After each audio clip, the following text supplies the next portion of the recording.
You've felt it, the sting of defeat, that sinking feeling when things don't go as planned, when the effort you poured in seems wasted, and the finish line feels further away than ever.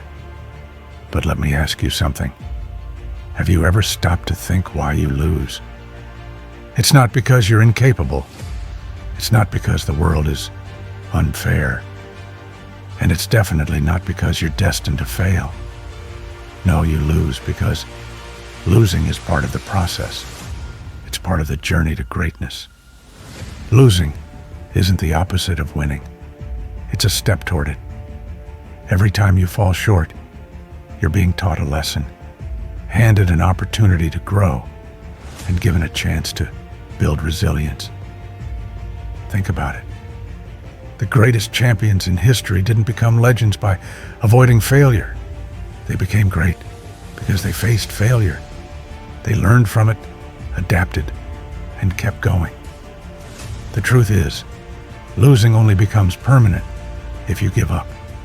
But if you get back up, if you analyze what went wrong, and if you adjust your approach, every loss becomes a stepping stone toward success.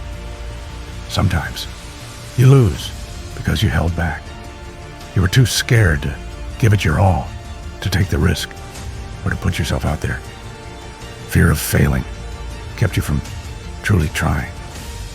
But here's the thing. Playing it safe doesn't protect you. It only guarantees mediocrity. Other times, you lose because you weren't prepared. You didn't put in the hours, the work, or the effort required to win. That's not the end of the world.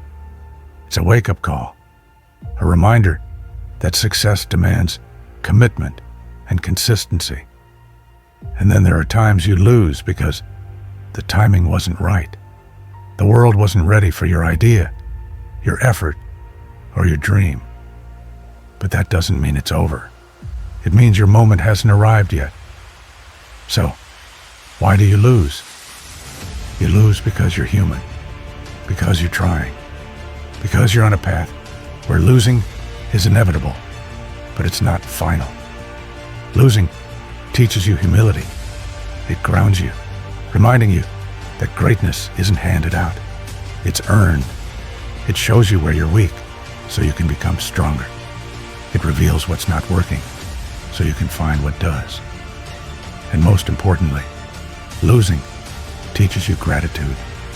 It makes every win, no matter how small, feel like a triumph, because you know how hard you worked for it. But here's the catch. Some people lose and stay down. They let the sting of defeat define them. They let the opinions of others, the whispers of self-doubt, and the fear of trying again hold them hostage. Don't let that be you. The difference between winners and losers isn't talent or luck. It's mindset. Winners see every loss as temporary. They use it as fuel.